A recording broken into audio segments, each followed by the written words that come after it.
Assalamualaikum warahmatullahi wabarakatuh. Perkenalkan, nama saya Vela Amalia Julianti dari NIM 21030960112 dari Prodi PGMI kelas 3A. Di sini saya akan membahas tentang konsep metode penelitian kualitatif dalam pendidikan Islam. Nah, menurut Abu Dinata mendefinisikan pendidikan Islam yang dilaksanakan menggunakan Al-Quran, As-Sunnah, terus pendapat para ulama, warisan sejarah, dan pertimbangan rasional serta data empiris. Nah, perbedaan dengan metode dan jenis-jenis penelitian dalam pendidikan lain yang membedakan itu hanya objek dan sumber kajiannya. Nah, penelitian kualitatif atau sering yang disebut dengan penelitian kualitatif naturalistik, yaitu jenis penelitian yang mengkaji dan yang dapat menggambarkan realitas sosial yang kompleks dan konkret. Dapat disimpulkan bahwa penelitian kualitatif naturalistik itu penelitian yang mempelajari orang-orang yang dilakukan dalam latar ilmiah dan lebih menekankan pada deskripsi data yang diperoleh melalui penelitian lapangan. Penelitian kualitatif itu lebih menekankan pada data yang diperoleh di lapangan secara langsung. Nah, dalam penelitian ini data diperoleh dengan menggunakan observasi, terus wawancara, dan pemanfaatan dokumen. Nah, secara garis besar, penelitian kualitatif itu meliputi seperti yang pertama itu pendekatan metode bervariasi, terus ada latar belakang penelitian, terus sumber data. Nah, dalam melakukan penelitian ini, data-data diperoleh melalui dua sumber data. Nah, yang pertama itu ada data primer dan data sekunder. Nah, yang keempat itu ada prosedur pengumpulan dan teknik perekaman data. Nah, teknik pengumpulan data yang digunakan dalam penelitian kualitatif itu seperti metode observasi, terus metode wawancara. Nah, metode wawancara sendiri pelaksanaannya tuh dibedakan menjadi 3. Yang pertama itu ada metode bebas, terus metode terpimpin, dan ada wawancara bebas terpimpin. Nah, yang kelima itu ada analisis data. Nah, dalam proses analisis data, peneliti itu harus memperhatikan seperti transkrip wawancara, terus catatan lapangan dari pengamatan. Nah, analisis data itu peneliti itu lebih menekankan pada transkrip wawancara yang sudah dilakukan peneliti itu sendiri. Dan juga catatan lapangan dari pengamatan yang sudah dicatat oleh peneliti dalam secara lapangan sendiri. Nah, yang keenam itu ada pemeriksaan atau pengecekan keabsahan data.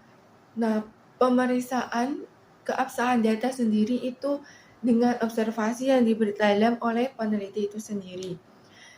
Nah, yang ketujuh itu ada tahap-tahap peneliti. Nah, tahap-tahap penelitian yang dimaksud itu seperti berkenaan dengan proses pelaksanaan penelitian. Demikian dapat dikatakan bahwa pertahapan dalam penelitian ini itu bentuk urutan atau berjenjang, yakni dimulai dari tahap pra-peneliti, terus tahap pelaksanaan penelitian, terus tahap pasca penelitian. Nah, namun walaupun demikian, sifat dari kegiatan yang dilakukan oleh masing-masing tahapan tersebut tidaklah bersifat ketat, melainkan itu sesuai dengan situasi dan kondisi yang ada pada lapangan sendiri.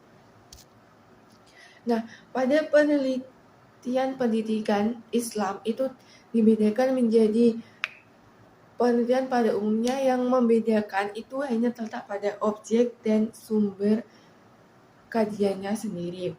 Nah, metode-metode penelitian dalam kajian-kajian metode Islam itu ada 4 macam. Yang pertama itu ada metode bayani. Metode bayani sendiri itu suatu metode peneliti untuk menemukan ilmu dengan usaha semaksimal mungkin dengan cara membaca, terus mempelajari dan memahami penjelasan-penjelasan dari nas-nas Al-Quran dan Al-Hadis. Nah, metode bayani sendiri itu peneliti itu harus menemukan ilmu dengan usaha semaksimal mungkin yang dilakukan peneliti dengan cara membaca, terus mempelajari, terus memahami, serta mengkaji penjelasan-penjelasan yang ada dalam nas-nas Al-Quran dan Al-Hadis. Nah, yang kedua itu ada metode burhani. Metode burhani itu suatu metode penelitian yang mengandalkan kemampuan berpikir logis dengan kaidah-kaidah tertentu secara runtut dan sistematis. Nah, dalam metode burhani ini, peneliti itu harus mampu berpikir logis dengan kaidah-kaidah tertentu yang secara runtut dan sistematis. Dan yang ketiga itu ada metode tajribi. Metode tajribi sendiri itu suatu metode penelitian selain memerankan kemampuan berpikir logis, juga dilanjutkan dengan tindakan eksperimen, terus observasi dan bentuk-bentuk metode yang dikenal dengan metode ilmiah. Nah, dalam metode tajribi ini, peneliti itu harus selain berpikir logis, peneliti juga harus melakukan tindakan eksperimen dan melakukan observasi serta bentuk-bentuk metode yang dikenal dengan metodologi ilmiah. Nah, yang keempat itu ada metode irfani, yaitu suatu metode penelitian yang mengandalkan al-taqarrub ila Allah atau al-ittisami bil al-ilah dengan melakukan langkah-langkah tertentu mulai dari istidad, terus tazkiyah an-nafs. Nah, teknik ini itu lebih melatih peneliti untuk melakukan amalan-amalan terus-menerus baik secara individu maupun kelompok dengan mengikuti musyrik. Nah, berdasarkan metode penelitian akan memberikan salah satu metode pendidikan Islam, yaitu dengan cara penelitian survei.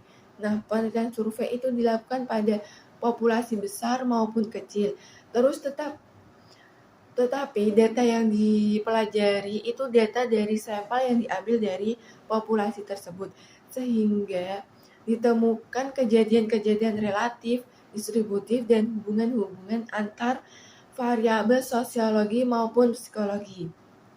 Nah, misalnya metode survei itu tentang profil madrasah ibtidaiyah Islam di Sumatera Utara. Nah, dalam kriterianya pun tidak berbeda dari kriteria pada umumnya. Kriteria pendidikan Islam yang baik itu yang pertama, masalah dan tujuannya peneliti harus berkaitan dengan ruang lingkup peneliti pendidikan Islam. Yang kedua itu masalah dan tujuan peneliti itu harus digambarkan secara jelas sehingga tidak menimbulkan keraguan kepada pembaca. Nah, peneliti harus menggambarkan secara jelas tentang penelitian yang dilakukan tersebut kepada pembaca sehingga tidak menimbulkan keraguan. Nah, yang ketiga itu peneliti yang dilakukan bersifat kritis dan analisis. Nah, yang keempat itu masalah penelitian yang dianjurkan bersifat rasional. Nah, penelitian yang dilakukan oleh peneliti harus bersifat rasional dan juga harus bersifat kritis dan analitis. Nah, yang keempat itu ada koherensi, yaitu terdapat keterkaitan antara kebagian dalam penelitian. Nah, yang kelima itu konsisten penggunaan istilah dalam penelitian.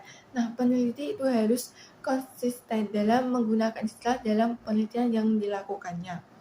Nah, yang ketujuh itu memuat konsep dan teori yang sebagian besar diambil dari penafsiran ulama terhadap ayat-ayat Al-Quran, terus yang berkaitan dengan masalah-masalah yang diteliti dan teori yang dikembangkan oleh peneliti atau ahli-ahli pendidikan Islam. Nah, yang kedelapan itu menggunakan istilah dengan tepat dan definisi yang uniform. Nah, peneliti itu harus menggunakan istilah dengan tepat dan definisi yang uniform dalam penelitian yang dilakukannya. Nah, sekian dari saya.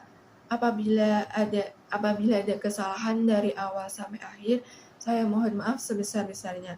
Wassalamualaikum warahmatullahi wabarakatuh.